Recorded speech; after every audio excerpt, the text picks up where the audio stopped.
Hi friends, നമ്മുടെ പൂർവികർ പക്ഷികളെപ്പോലെ ആകാശത്തിലൂടെ പറക്കുന്നത് സ്വപ്നം കണ്ടിരുന്നു. ആ സ്വപ്നം യാഥാർത്ഥ്യമാക്കിയതിന്റെ പിന്നാമ്പുറ വിശേഷങ്ങളാണ് ഇന്നത്തെ വീഡിയോ. അപ്പോൾ എല്ലാവർക്കും സ്വാഗതം.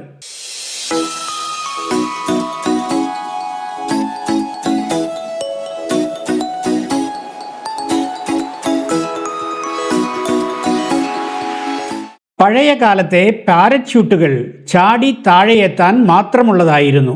എന്നാൽ 1960കളിൽ ഡൊമിന ജാൽബർട്ട് എന്ന എഞ്ചിനീയർ പുതിയൊരു ചിന്തയുമായി വന്നു. ഒരു തുണിയെ എന്തിനു വെറുതെ വീഴാൻ അനുവദിക്കണം? അതിനെ പറക്കാൻ പഠിപ്പിച്ചാലോ?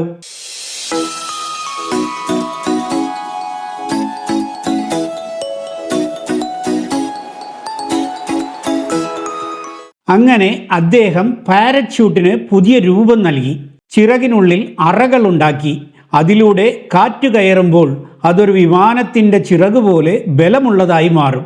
ഇതിന് അദ്ദേഹം പാരാഫോയിൽ എന്ന് പേരിട്ടു.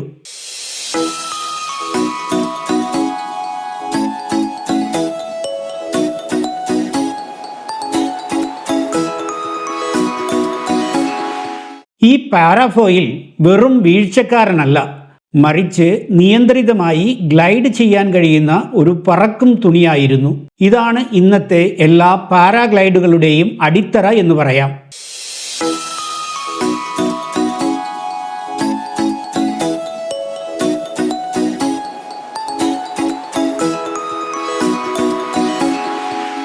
വർഷങ്ങൾക്ക് ശേഷം 1970കളുടെ അവസാനം ഫ്രഞ്ച് ആൽപ്സ് പർവ്വതനിരകളിൽ കുറച്ച് പാരച്യൂട്ട് പൈലറ്റുമാരും പർവ്വതാരോഹകരും ഉണ്ടായിരുന്നു. ജീൻ ക്ലൗഡ് ബെറ്റംസ്, ആന്ദ്രേ ബോൺ എന്നിവരായിരുന്നു അതിൽ പ്രധാനികൾ.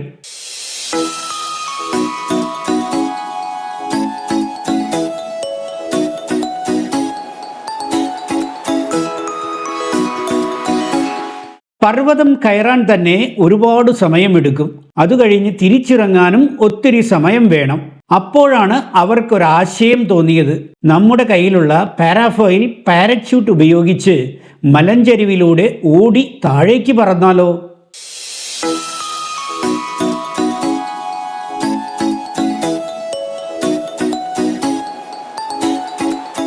അങ്ങനെ 1978ൽ മലയുടെ മുകളിൽ നിന്ന് ഓടി അവർ തങ്ങളുടെ തുണി കൊണ്ടുള്ള ചിറകുകൾ കാറ്റിൽ വീർപ്പിച്ചുകൊണ്ട് പറന്നുയർന്നു.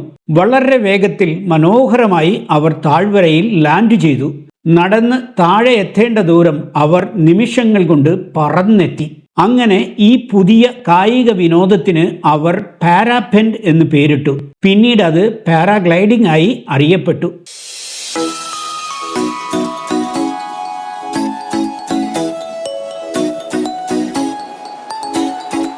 പാരാഗ്ലൈഡറിന്റെ ചിറകിന് മുൻവശത്ത് തുറന്ന അറകളുണ്ട്.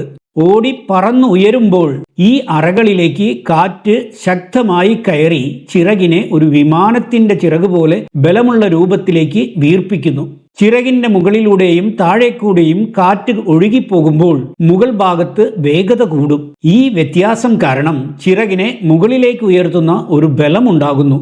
ഈ ബലമാണ് ഭാരത്തെ താങ്ങി നിർത്തുന്നത്.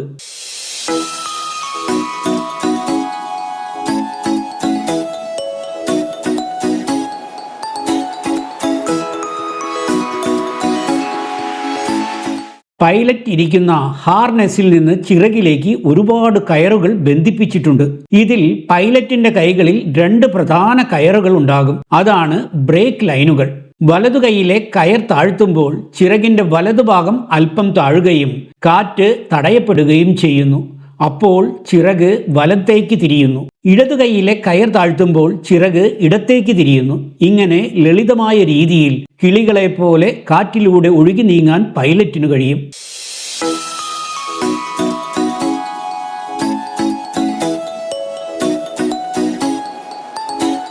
ഈ പറക്കൽ യന്ത്രം കുറഞ്ഞ ഭാരവും ലളിതമായ സാങ്കേതിക വിദ്യയും കൊണ്ട് ആകാശത്തിലൂടെ പറക്കാനുള്ള മനുഷ്യന്റെ സ്വപ്നം സാക്ഷാത്കരിച്ചു.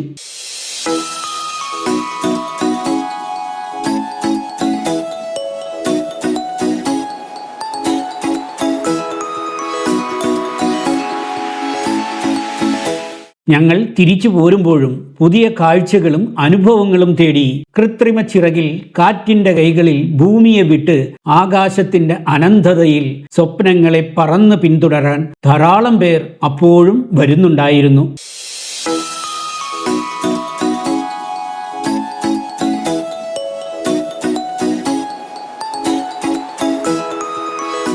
മറ്റൊരു പുത്തൻ വീഡിയോയുമായി നമുക്ക് വീണ്ടും കാണാം. അതുവരേക്കും സ്വിസ് സഞ്ചാരിയുടെ നല്ല നമസ്കാരം. Good bye.